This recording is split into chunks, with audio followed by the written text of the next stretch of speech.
Hello everyone, it's Emily here. In this video I'm going to be working on a colored pencil illustration of one of my OCs. The brand of colored pencils that I will be using are the Prismacolors.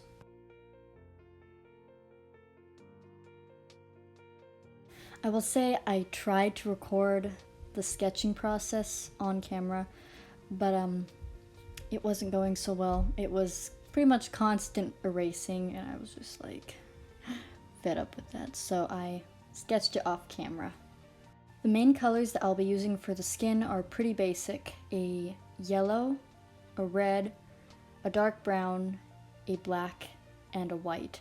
Now I didn't use the white as much as I thought that I'd use it, but I think that's fine. And then the extra colors that I pulled out are just for shadows and such, to add a little more color and life into it.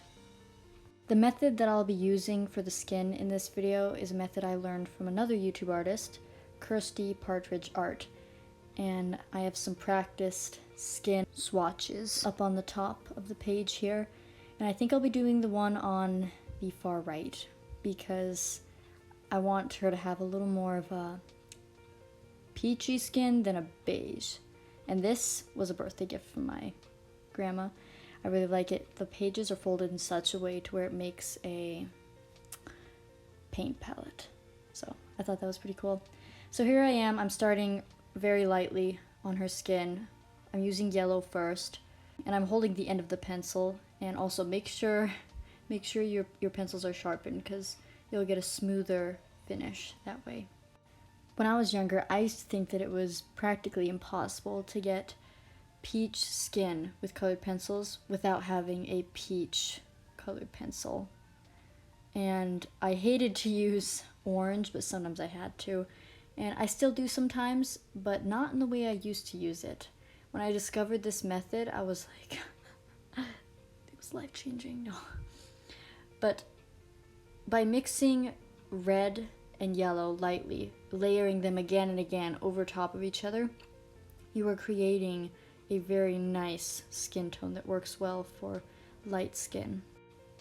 The method also works really well for darker skin, pretty much any shade depending on how you lay it down or how dark you make it. After going over all of the yellow with the red, then I start to use it to shade in more areas like her lips and her nose, and I also use it to add some blush. So I do go in with the brown later, so that the red mixed with the brown gives it a more lifelike color rather than just being plain brown. Because, you know, there's more to skin than just the peach, than just the peaches and the browns.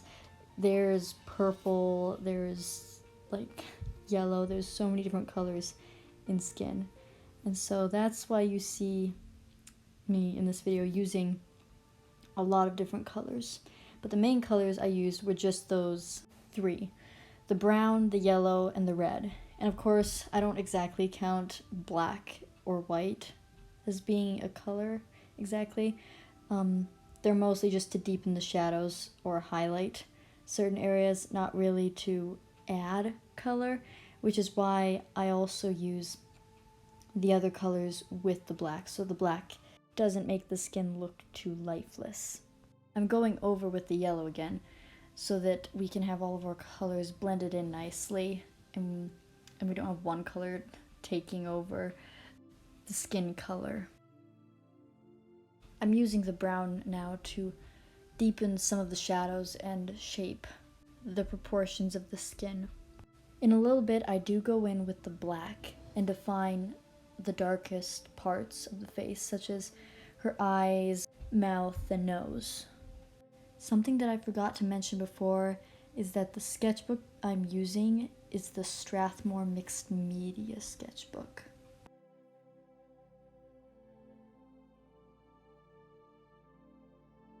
And since there's not much more I can say about the skin process, because it's just a continual layering and building up of the different colors, I think I'll get into Emma's character. Her full first name is Emmariah, and her story is set in a fantasy/medieval world in a land known as Ophelia. In the trilogy that she is in, which I am still working on. She is somewhat of an herbal medic, so she has an interest in healing with herbs and stuff along that line. And up to the age of 19, she was mentored by a good friend and great warrior in the art of many different weapons, specifically the sword, bow, and use of daggers. Most importantly, though, she was taught to have faith in the king, who, by his grace and mercy, saved all of Athilia from a dark and evil prince, which tempted the people of Athilia into evil, which they continue to grow and live in. She continues to grow stronger through the hard challenges she faces. That was kind of a tongue twister to say. Okay. She is small and gentle, but her strength and courage are a tough match that few can stand against. And though she may be small and unassuming, those around her, including herself, learn that the king can make a warrior of anyone, no matter their weaknesses or struggles. So that there's a little bit about her character. I'm not going to go into her story because I think that would spoil a lot, and I'm still developing it. But it's going pretty well, and I'm excited, even though I've written so little on it. I mean, it's hard to start when you haven't even figured out the third book. I know the first and second. And I guess I don't want to start until I have her entire story figured out from beginning to end. But I'm working on other stories too at present, which are coming along nicely, so I'm using the ones that I'm writing now as kind of, I guess you could call them practice stories, because Amariah's story I want to be really good. So I guess I want to practice writing other books that are, I guess, less important to me, even though they're still important to me, of course, and their characters. But the Warriors of the King trilogy that I will put together one day for Amariah is gonna be, I want it to be nice, so. The inspiration and passion I have for drawing medieval art came from The Lord of the Rings and Narnia. Then later, after creating OCs and characters, I thought of stories that they could go with, and that's kind of how the story Warriors of the King came about, and a number of other stories of mine. Something I'd like to mention is that the outfit that Emma is wearing here in this illustration is not her original outfit. She has a number of outfits that I've designed that kind of go with different parts of her stories, but this one is kind of different from her other ones. It came from one of her other ones, but it is a little different. Her original outfit I'll put up on the screen for you guys to see. I'm sure I'm probably forgetting stuff about her character, but for the most part I think I mentioned her main character aspects, a little bit about her story. But if you guys have any more questions about her, and if you want to get to know her a little more, just let me know, because she's a fun character, very well developed. Right here I'm pulling out all of the colors that I used for the skin for you guys to see. We have the extras too. I didn't end up using the green, but I did use the purples and the blues. And we're gonna move on to her hair now. I do use the green for her hair. Something I found a long time ago when I was color picking from a photo of someone who had dirty blonde hair, and I got olive green out of it. I didn't know that olive green, or there was olive green in blonde hair. And of course, dirty blonde hair isn't olive green, but in some lightings it will look like that. And when this final piece, when it's finished, her hair does not look like it has any olive green in it, but I use it to kind of bring about the dirty blonde look. I'm working my way out from the shadows, slowly, as I get darker with the colors that I use.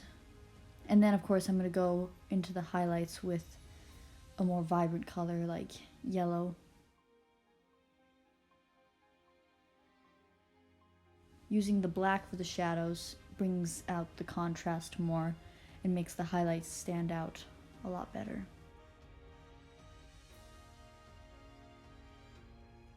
I'm giving shape to the hair and the waves and the curls so that it looks a little more lifelike and less lifeless and 2D.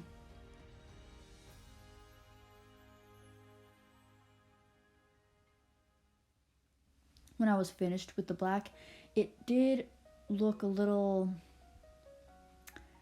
grayer than I wanted it to, so then I did go back in with my other colors so that the black didn't take over and make it less colorless.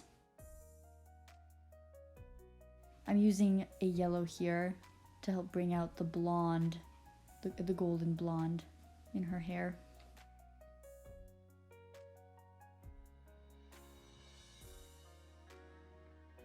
I deepen the shadows as I see needed, and the red I used for a little more vibrance and highlight, a little more color. Her eyes are a grayish blue, a little like a grayish teal blue. And here on her outfit, she's gonna have a teal outfit. And I'm not using a teal colored pencil at present, but as I layer more colors and mix, you'll see that it will begin to look teal.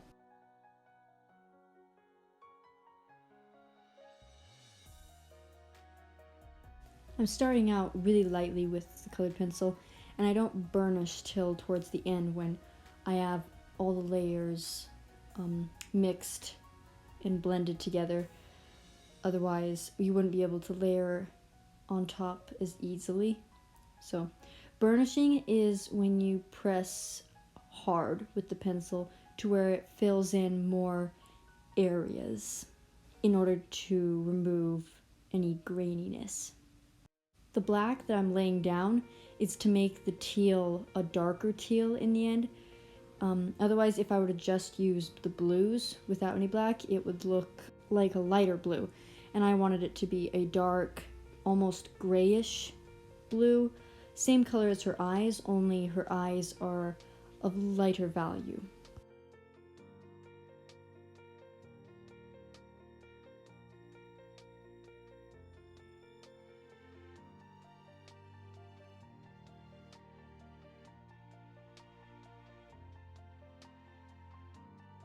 I'm going in again with the dark navy blue and pull more color out of the shadows because I just made them really dark with the black, and I'm now mixing it with the darker blue to help fill in the white spaces and get rid of more of the graininess and make it more blue.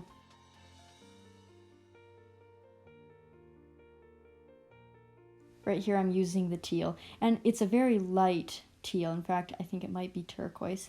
But if I hadn't used the black and the navy with it, it would have been a very, very light teal blue, and I wanted something a lot darker.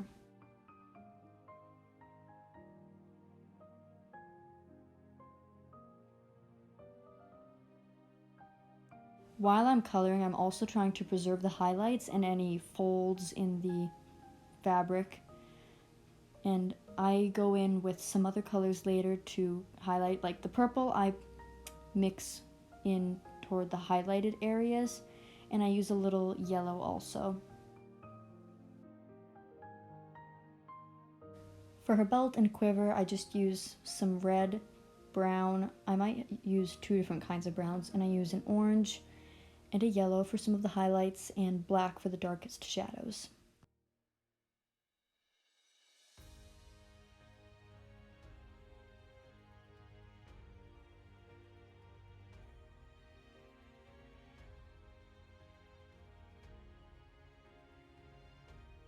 Because her gloves are black, I didn't use any other colors with them. However, I think probably would have worked better if I did. But, I mean, I was just trying to get the piece finished because I had spent a good many hours on it, so I thought it would just do with the black. And the sword she is holding is silver. On the end of the hilt is a ruby rose. It's rose colored, or it's in the shape of a rose, and the handle is silver. Emma was actually gifted the sword towards the beginning of the book. And what I'm doing now is using a colorless blender Ohuhu marker to blend the colored pencil together to help get rid of some of the graininess. A solvent would have worked better, but I didn't have any, so I thought the alcohol would do fine. It does definitely make a big difference to have the colorless blender.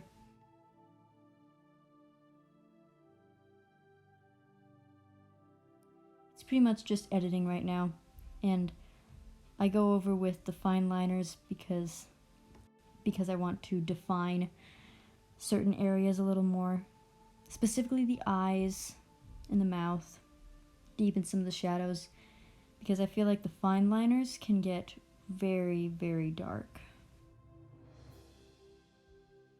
And the gouache here, I use white gouache for the highlights to bring them out more because I kind of lost some during the process.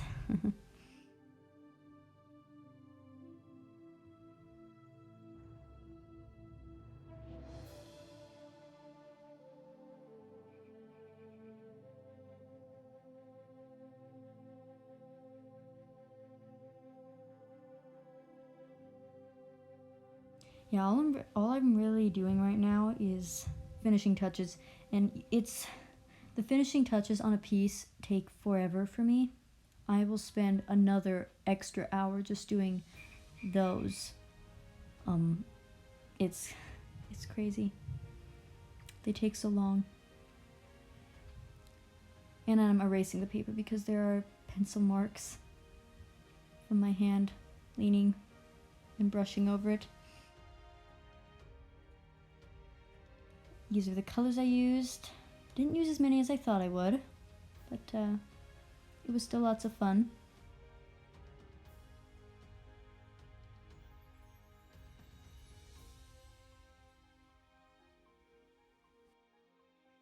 Anyway, guys, I want to thank you so much for watching, and I hope to see you on my next video. Bye!